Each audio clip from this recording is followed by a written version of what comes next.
শাস্তি পেয়ে মিডিয়ার প্রশ্নের মুখে জব্দ হলো দিব্যা সেন। বিস্তারিত সম্পূর্ণ জানতে হলে ভিডিওটি না টেনে দেখতে থাকুন শেষ পর্যন্ত। জগদ্ধাত্রী ধারাবাহিক ইতিমধ্যে আমরা দেখতে পাচ্ছি যে কোর্টে হাজির হয়েছে জগদ্ধাত্রী দিব্যা সেন। এমনকি স্বয়ম্ভু উৎসবকে নিয়ে কোর্টে হাজির হয়েছে।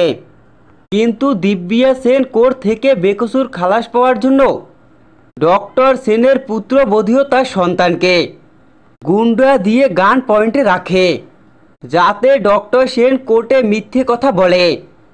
ডক্টর সেনকে নিজের হাতে নিয়ে নেয় দিব্যা সেন। কিন্তু কৈশিনী মুখার্জি দুর্গার প্ল্যানে কোর্টে মাত হয় দিব্যা সেন, যেখানে দেখা যায় দিব্যা সেনকে লেজে গোবরে অবস্থা করে দেয় কৈশিকী মুখার্জি। কৈশিকী মুখার্জি জগদ্ধাত্রীকে কোর্টে হাজির করে মহা ধামাকা ঘটায়, যেখানে দেখা যায় জগদ্ধাত্রীকে সুস্থ অবস্থায় কোর্টের কাঠগড়ায় দাঁড়িয়ে জবানবন্দি দিচ্ছে।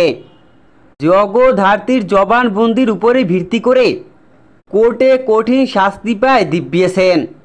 এরপরই দেখা যায় মিডিয়ার সামনে পড়ে দিব্যা সেন। দিব্যা সেনের কোর্টে শাস্তি হওয়ায় মিডিয়ার জেরার মুখে পড়ে নাজেহাল অবস্থা হয়ে যায় দিব্যা সেনের। তো বন্ধুরা, এসবই তোমরা দেখতে আগামী পর্বে।